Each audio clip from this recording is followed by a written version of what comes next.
you guys smell books? Library books smell particularly nice.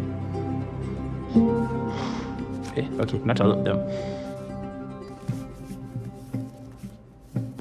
I was actually trying to find books by African authors. I did not today. That's disturbing.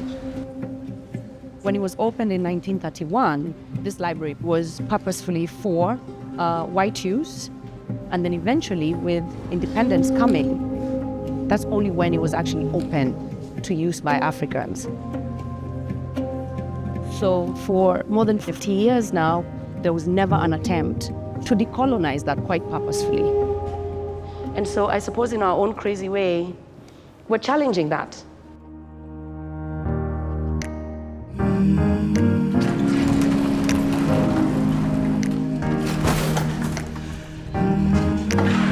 Hapa mtafanyaje sasa? Kuleta vitabu, macomputers, ma wifi, tuweke choo. By when? Labda nitafute do kwanza. Oh. I've been outside too long. Who's gonna take me? So the county have asked for the list of people who are coming. Like, oh, so you invited the senator but not the governor. And then they're doing that thing of protocol. We don't want to politicize the thing.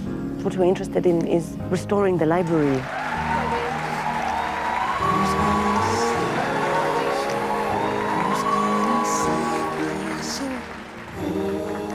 Publicly, everybody thinks we're good.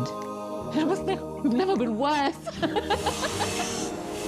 Because if we invest that amount of money into a building, knowing what we know about the fracturedness of our state, it's going to be our asses on the line, and now they're becoming more and more real.